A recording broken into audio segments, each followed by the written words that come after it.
Ya, kita lanjutkan kembali diskusi kami. Bang Ruli, seberapa yakin Anda dengan pernyataan Dede dan juga pengujian Anda ini tidak akan Anda lakukan jika kemudian tidak ada sedikit saja keyakinan diri Anda bahwa memang ada yang salah di sini? Betul tidak? Silakan.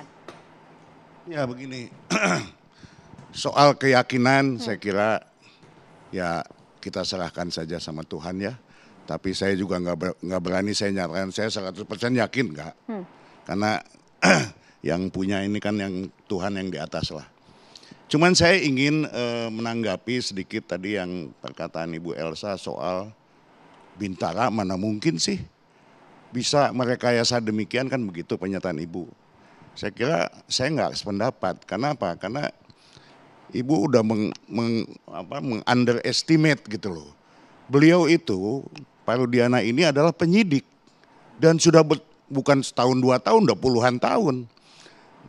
Mungkin pengalamannya lebih daripada para perwira remaja. Dia lebih panjang dongengnya untuk kalau soal penyidik dan lain sebagainya. Jadi saya nggak sependapat soal itu. Kemudian juga mengenai soal kembali kepada soal Dede ya. Saya juga tanya pertanyaan itu tadi. Kenapa baru sekarang? Betul, saya juga ada pertanyaan itu. Saya tanyakan langsung, kenapa baru sekarang? Menurut dia, selama 8 tahun ini aman kok dia kerja. Kemana-mana nggak ada masalah, nggak pernah ada apa-apa gitu. Ketika berita ini viral 3 bulan yang lalu, itulah di titik itulah dia mulai membayangkan, kemudian dia, oh iya ya, gitu loh. Soal penyesalan dan lain sebagainya, sehingga saya tanya sama dia, Anda ini bikin pernyataan ini, Anda bisa jadi tersangka loh. Hukumannya juga bukan, tadi sudah dikatakan hukumannya juga bukan sedikit, 7 tahun bahkan 9 tahun bisa. Dia bilang apa? Saya siap untuk menjadi tumbal. Saya yang masuk 7 terpidana itu keluar. Itu jawaban dia. Saya agak merinding. Betul itu, betul katanya. Saya ingin menebus kesalahan saya. Itu jawaban dia. Dan tidak ada perintah yang diterima oleh Dede ya dalam hal ini. Perintah dari siapa ya? Saya kan dia juga datang sendiri kok, bukannya diminta dan lain sebagainya. Saya nggak paham soal itu. Tapi yang penting itulah keyakinan dia. Dia ingin menebus kesalahan dia. Walaupun dia masuk ke dalam dia siap. Itu jawaban dia gitu. Jadi saya sendiri angkat topi untuk sekelas Dede yang pendidikannya SMP. Sekalipun ucapannya sangat berisiko Bang Ruli karena bisa mempidanakan orang seumur hidup. Ada yang seumur hidup gara-gara kesaksian yang dianggap palsu itu. Itulah yang dia sesali gitu loh. Itu dia sesali karena dia membuat pernyataan ini. Kesaksian ini, makanya dia ingin cabut itu kesaksian itu. Tidak betul itu kesaksian menurut dia. Walaupun risikonya saya yang masuk ke dalam. Saya nggak apa-apa, saya siap katanya. Itu pernyataan dia. Ini yang penting 7 terpidana itu bisa bebas. Apa yang disampaikan Dede tidak main-main Bu Elsa. Gitu. Jadi itu soal itu ya Bu. Kemudian saya juga tanya pada dia. Bikin bikin BAP ini, kemudian bikin jadi saksi ini, kemudian kan nanti akan ke sidang pengadilan. Nah, betul tadi yang dibilang oleh rekan saya ini bahwa ketika datang panggilan sidang kepada dia mengkonfirmasi langsung sama Rudiana, itulah kata-katanya. Gitu loh. Lalu kenapa dia mau jadi saksi pada waktu itu? Jadi ceritanya begini, saya ulang lagi, padahal sebenarnya udah ada gitu ya, tapi ya saya ulang lagi lah bahwa dia malam itu ditelepon jam 7-an, dia ditelepon oleh Aep. Tolong antar saya ke Polres. Itu jawabannya. Nah, dia antar ke Polres. Mau apa? Ya udahlah nanti di sana. Ketika sudah di Polres, barulah dikatakan saya ingin bikin kesaksian tentang anaknya Rudiana yang mati. Gitu loh. Kan saya nggak tahu apa-apa soal ini, nggak apa-apa kamu ikutin aja. Kira-kira itulah percakapan mereka.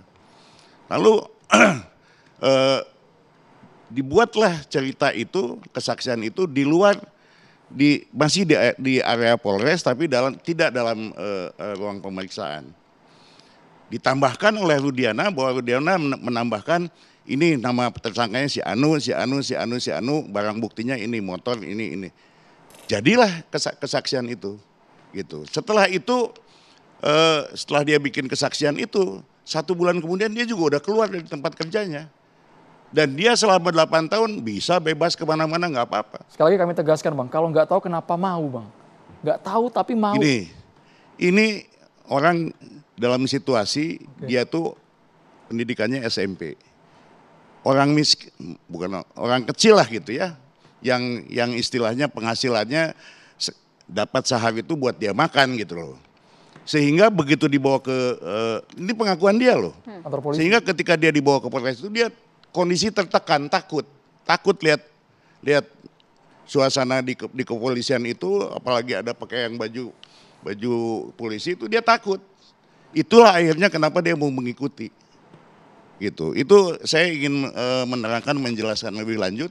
Ini adalah keterangan Dede yang dibuat di depan notaris. Begitu isinya. Bu Elsa ditanggapi Bu Elsa. Silakan, Bu Elsa. Begini ya,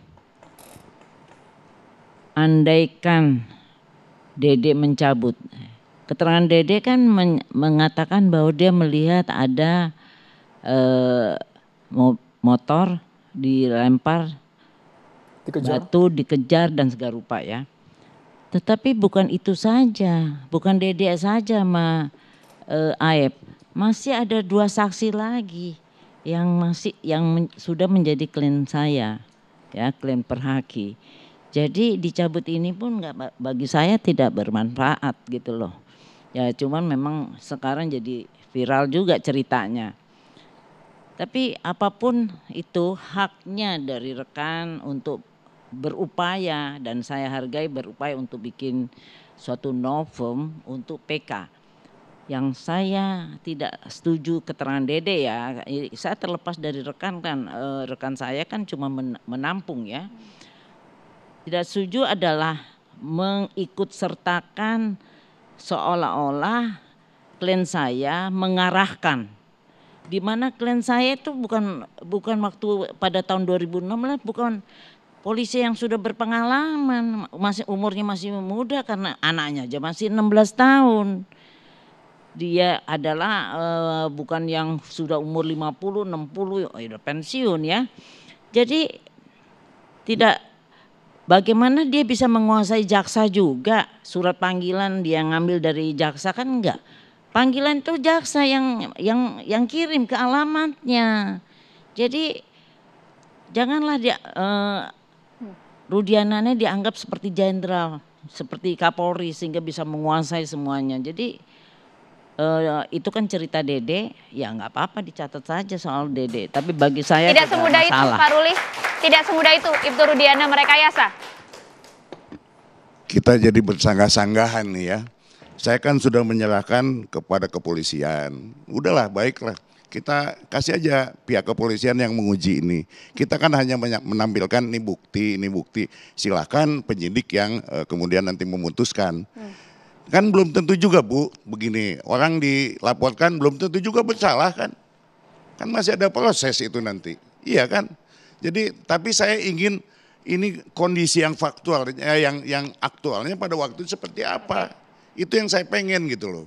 Untuk apa ya, itu tadi saya mengumpulkan bukti-bukti ini gitu. Jadi kalau ini kemudian menyinggung si A, si B ya saya minta maaf, tapi memang itu yang harus saya lakukan. Demi saya membela klien saya. Terima kasih.